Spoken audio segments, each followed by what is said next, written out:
In this session, I want to explain how to import files into After Effects. There are several ways to import files into After Effects, and I will explain all of them and suggest my own method. As you can see, we have three files here: audio, video, and photo, which we want to import them into After Effects.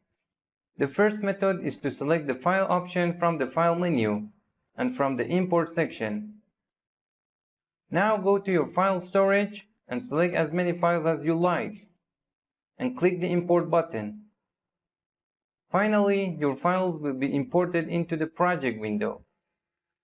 The second way is to double-click on the bottom of the project window to open the import file window.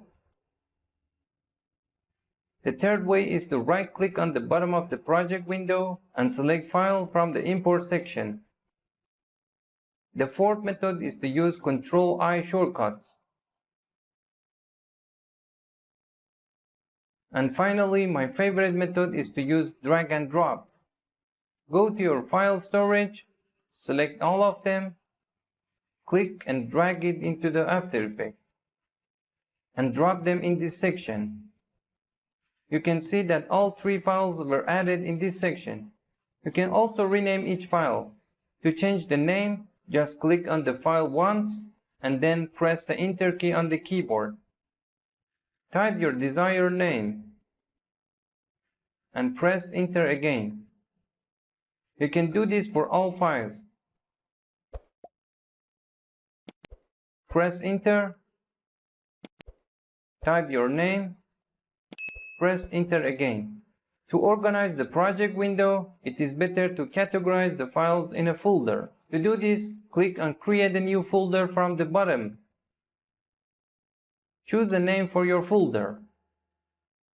Hold down the Ctrl key on the keyboard and click on the files and select them.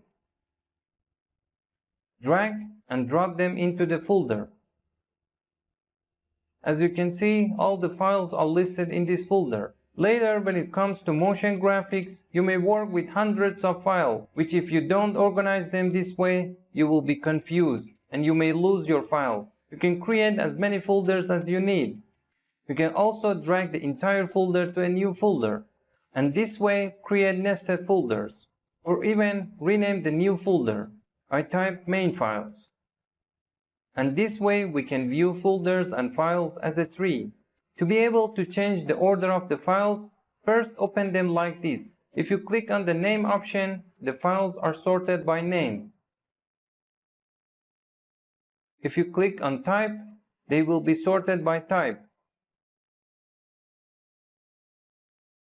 And if you also click on size, they will be sorted by size, just like sorting on Windows or Mac.